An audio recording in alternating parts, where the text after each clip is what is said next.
वही वीडियो देखो जो आए बिना ब्रेक के। अभी डाउनलोड करें तक ऐप।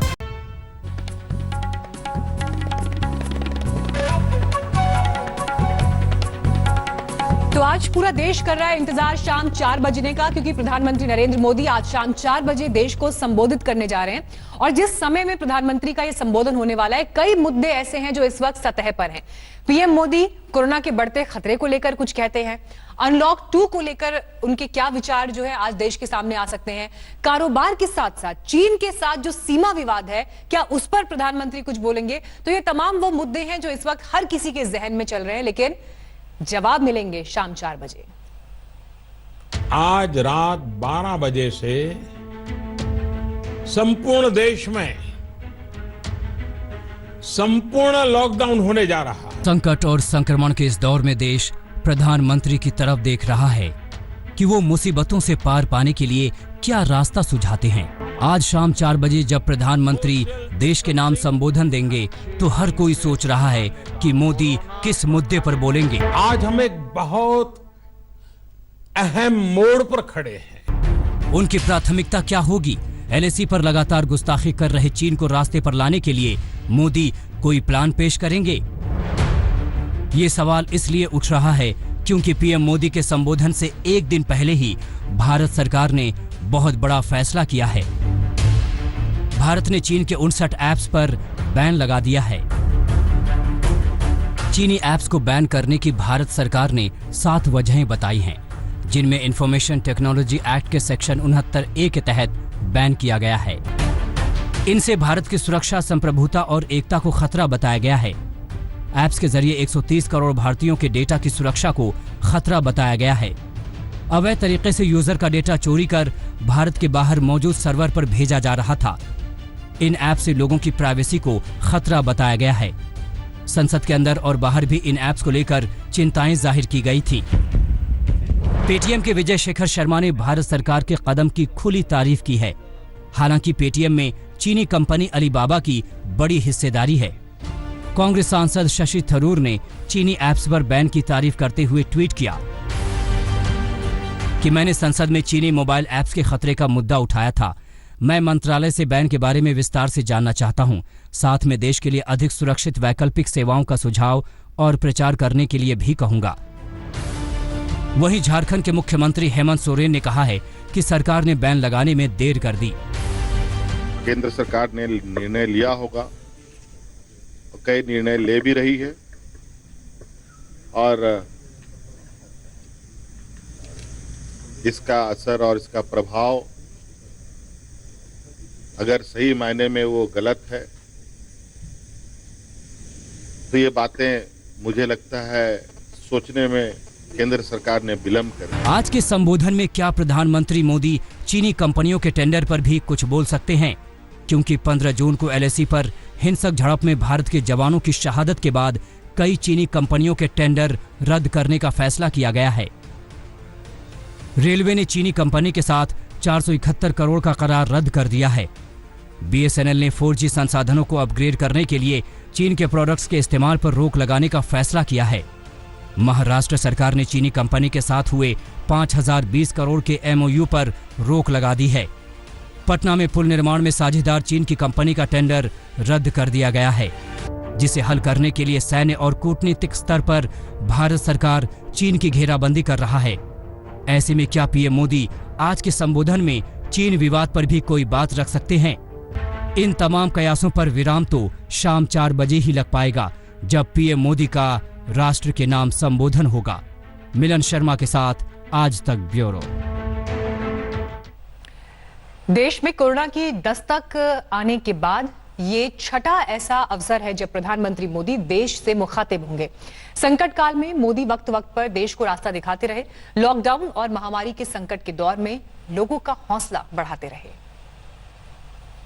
मेरे प्यारे देशवासियों, एक बार फिर देश की जनता पीएम मोदी के संबोधन का इंतजार कर रही है। आज शाम 4 बजे पीएम मोदी देश की जनता से रूबरू होंगे, तो हर कोई उन्हें सुनने के लिए बेताब है। कोरोना काल में पीएम मोदी का ये 6वां संबोधन होगा। इससे पहले अलग अलग मौकों पर पीएम मोदी 5 बार कोरोना काल में देश की जनता को संबोधित कर चुके हैं। सभी देशवासियों को जनता कर्फ्यू का पालन करना है। पूरे देश में आज रात 12 बजे से संपूर्ण देश में संपूर्ण लॉकडाउन होने जा रहा है। 5 अप्रैल को रविवार को रात 9 बजे घर की सभी लाइटें बंद करके दिया, टॉर्च या मोबाइल की फ्लैशलाइट जलाएं। सारे सुझावों को ध्यान में रखते हुए ये तय किया गया है कि भारत में लॉकडाउन को अब 3 मई तक और बढ़ाना पड़ेगा। आत्मनिर्भर भारत अभियान को एक नई गति देगा।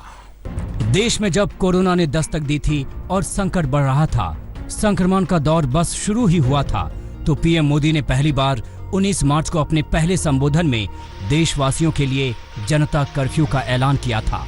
उस दिन उन्होंने लोगों को बताया था कि कर्फ्यू क्यों जरूरी है और कर्फ्यू में लोगों को क्या करना है।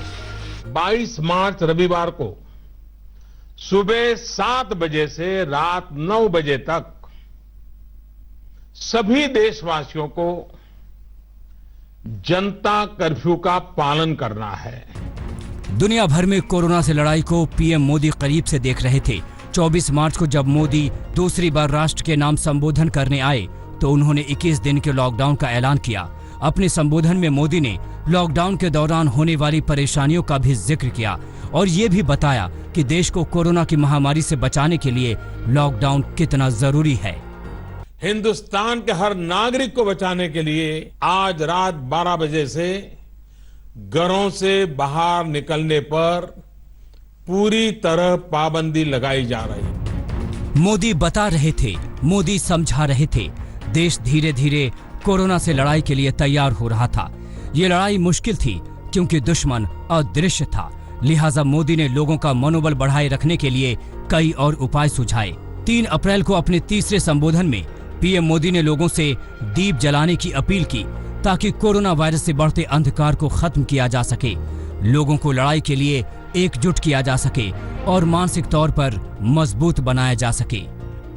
5 अप्रैल को रविवार को रात 9 बजे घर के दरवाजे पर या बालकनी में खड़े रहकर 9 मिनट के लिए मोमबत्ती, दिया, टॉर्च या मोबाइल की फ्लैशलाइट जलाएं। भारत में लॉकडाउन को 14 अप्रैल को पीएम मोदी ने राष्ट्र के नाम एक और संबोधन दिया और 19 दिन के लॉकडाउन का ऐलान किया। परेशान हो रही जनता को उन्होंने समझाया कि कोरोना की चेन तोड़ना कितना जरूरी है और इसके लिए कुछ कठिन उपाय अपनाने ही होंगे। भारत में लॉकडाउन को अब 3 मई तक और बढ़ाना पड़ेगा। जब 3 लॉकडाउन के बाद लोगों के सामने रोजी रोटी का संकट खड़ा हो गया और चारों तरफ सड़कों पर लोग पैदल पांव लौटने को मजबूर हो गए, तो पीएम मोदी फिर सामने आए। उन्होंने 12 मई को देश को एक और कड़वी दवा पिलाते हुए लॉकडाउन 4 का ऐलान कर दिया, लेकिन साथ में 20 लाख करोड़ के आर्थिक पैकेज का ऐलान भी किया ताकि जनता के साथ जहान को भी संभाला जा सके। आज जिस आर्थिक पैकेज का ऐलान हो रहा है उसे जोड़ दें तो ये करीब करीब 20 लाख करोड़ रुपए का है। अब देखना है कि आज के संबोधन में देश के लिए मोदी के पिटारे में क्या खास है। हिमांशु मिश्रा के साथ आज तक ब्यूरो। नमस्कार, मैं हूं अंजना ओम कश्यप। हमें उम्मीद है ये वीडियो आपको पसंद आया होगा। लेटेस्ट खबरों के लिए यूं ही देखते रहिए आज तक और इस वीडियो के पसंद आने पर लाइक, शेयर एंड सब्सक्राइब करना ना भूलें।